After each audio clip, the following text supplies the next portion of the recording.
अस्सलामुअलैकुम वरहमतुल्लाहि वबरकातुहू। हम अक्सर अपनी उर्दू की कॉन्वर्सेशन में इस तरह के जुमले इस्तेमाल करते हैं। मैंने ऐसे ही कॉल की थी, वो ऐसे ही आया था, अली ऐसे ही बैठा हुआ था। लोग तो ऐसे ही बातें बनाते हैं, मैं तो ऐसे ही पूछ रहा था। आइए आज की इस वीडियो में इस तरह के जुमलों को इंग्लिश में बोलना सीखते हैं।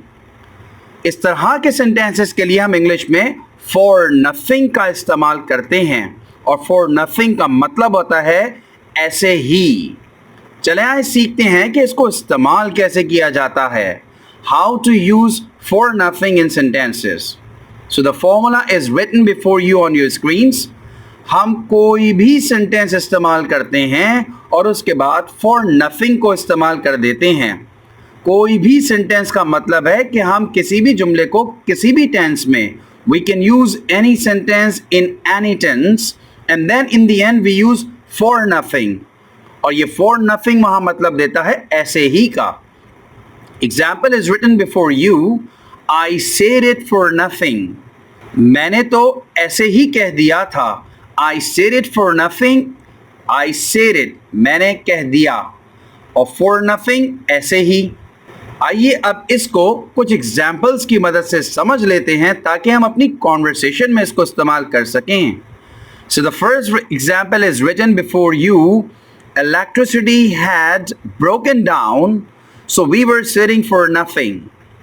यहाँ पर इलेक्ट्रिसिटी हैड ब्रोकन डाउन, इसका मतलब आ रहा है लाइट गई हुई थी तो हम ऐसे ही बैठे हुए थे। वी वर सिटिंग हम बैठे हुए थे, फॉर नथिंग ऐसे ही। तो ये जुमला बना लाइट गई हुई थी तो हम ऐसे ही बैठे हुए थे। Electricity had broken down so we were sitting for nothing. Next example is most people get influenced by ads and by things for nothing. अब यहाँ पर most people get influenced by ads, अक्सर लोग इश्तिहारात से मुतासिर हो जाते हैं। And by things for nothing और कुछ चीज़ें ऐसे ही खरीद लेते हैं। फॉर नथिंग का मतलब ऐसे ही without any purpose. Okay, next example is we have dropped in for nothing. We have dropped in for nothing. असल सेंटेंस यहाँ पर है वी हैव ड्रॉप्ड इन और ये प्रेजेंट परफेक्ट का सेंटेंस है। ड्रॉप इन का मतलब होता है ऐसे ही चक्कर लगाना। तो we have dropped in for nothing, हमने ऐसे ही चक्कर लगा लिया है। We have dropped in for nothing.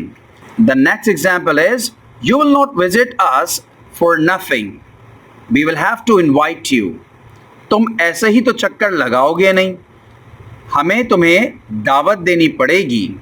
तो यहाँ पर जो जुमला है you will not visit us, तुम चक्कर नहीं लगाओगे। For nothing ऐसे ही, तो तुम ऐसे ही तो चक्कर लगाओगे नहीं, हमें तुम्हें दावत देनी पड़ेगी। Next example is उसने ऐसे ही जिक्र किया था। उसने जिक्र किया था, असल सेंटेंस ये है उसने जिक्र किया था। He talked about it.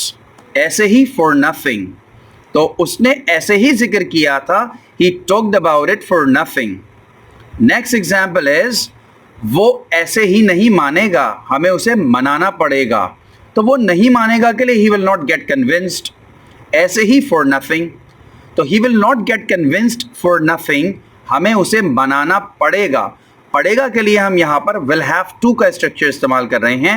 We will have to pacify him. He will not get convinced for nothing. We will have to pacify him. And now the next example on your screens is क्या मैं ऐसे ही आ जाऊं?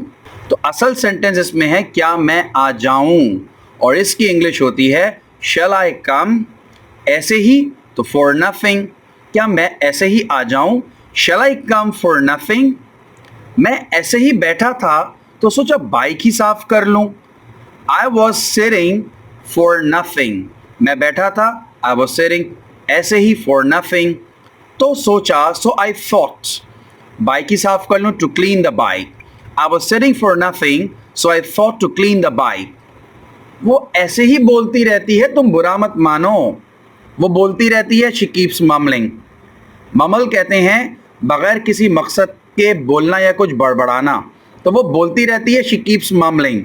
और यहाँ mumbling में B silent है क्योंकि मैं आपको पहले बता चुका हूँ कि जब भी एम के बाद बी आता है तो बी साइलेंट होता है। So it's not mumbling, it's mumbling. She keeps mumbling, वो बोलती रहती है. For nothing, ऐसे ही.